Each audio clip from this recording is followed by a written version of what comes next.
Ay guys, kain tayo. Kain. Tapos na naman yan. Ay.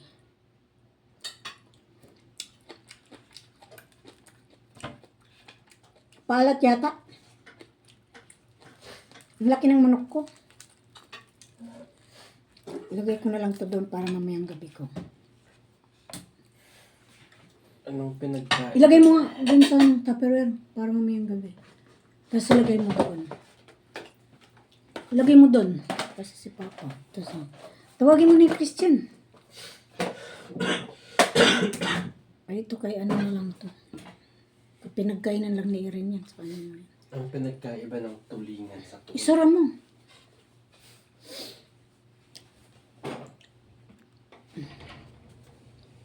Kain guys. Kangkong. Tulog. Chan. Kain na Chan. May ano dito. Chicken Star. Mga 2 o'clock, 2:30 lang to. Ano siya? Ito kay Erin lang to. Pinagkainan niya. Hindi mo niya naubos.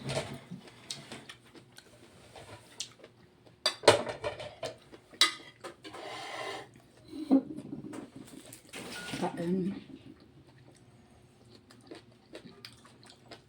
Kumuha ka ng tulingan.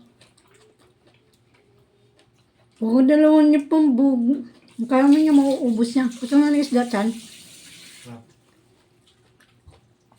Kaso tulingan yan, baka hindi mo hiyang.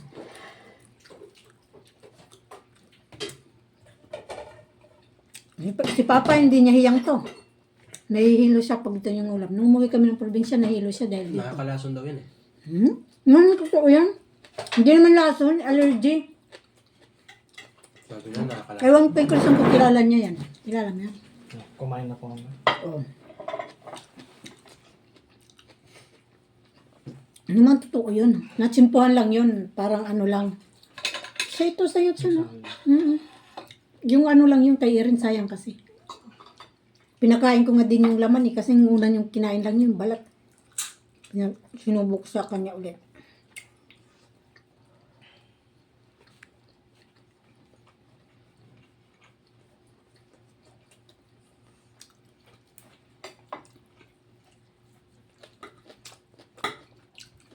Pagkarating ko doon, wala mang pila. Saan?